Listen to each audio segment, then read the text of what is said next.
Welcome in, sleepers, to another SleeperWire short episode, and I am Steven Spacquartelli, back on the mic for you guys to talk to you today about DJ Chark. Before we talk about Chark, I want to let you guys know more about the Pro-Am and the Listener League.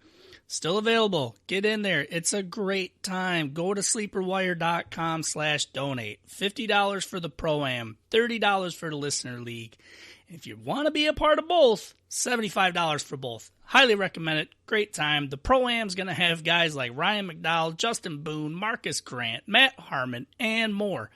Once you've donated, take a screenshot. Send it to sleeperwire@gmail.com with your name, email address, and sleeper username, and you will be in. Also, while you're at sleeperwire.com/donate, you will notice there is a Patreon icon there. You can go there and become a part of a few different tiers of content. For example, for just $1 a month, get you involved with our new forum, which is very cool. This allows you to connect exclusively with the SleeperWire team as well as sleepers and talk all things fantasy football. There are other tiers that provide more content. So again, go to sleeperwire.com/donate, select that Patreon icon, and you will see more. And as you know, we are a charity-based podcast, so every dollar goes back to others, and any donation is greatly appreciated. Now let's get back into DJ Chark. Chark was a player that I was not very high on going into 2019 after a very, very disappointing rookie season. I will not lie about that. But he definitely turned the tables and is one player that I was targeting heavily during the offseason here in my dynasty leagues. With unstable quarterback play all season, I mean, he had rookie Minshew pretty much the entire year. He still finished with 73 catches on 118 targets for 1,008 yards and 8 touchdowns.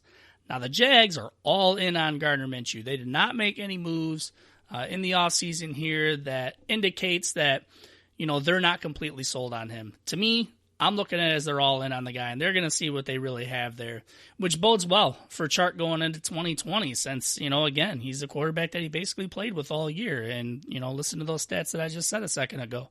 Chark is a burner. He's a vertical threat, has good hands, who also runs a pretty good route tree.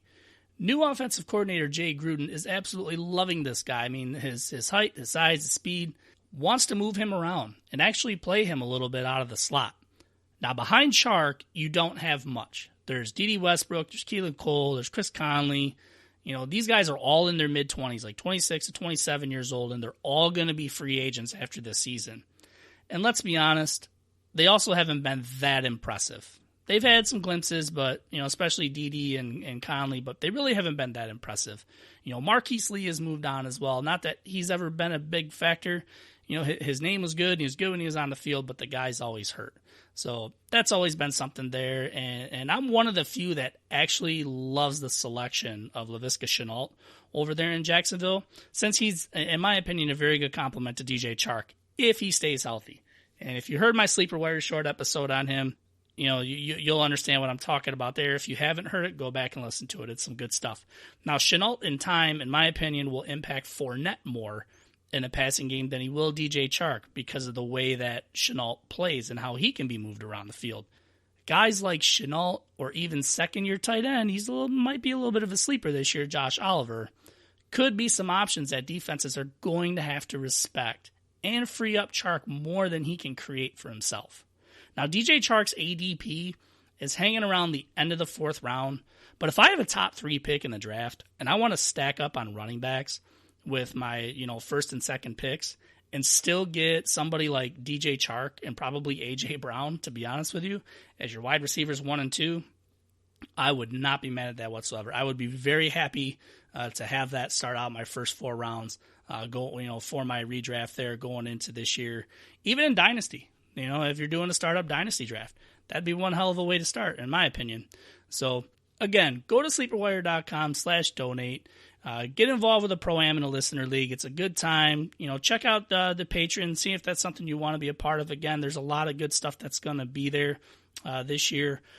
Go to Twitter And follow SleeperWire at SleeperWire Show. While you're on Twitter, you can follow me at SSPAC21. That's SSPAC21. You can also find me on Instagram as well. I'm a little more active on Twitter than I am Instagram, but when I put video clips and stuff like that together, I put it on my IG page as well. So definitely go there, check all that out, follow us so you don't miss out on the latest content.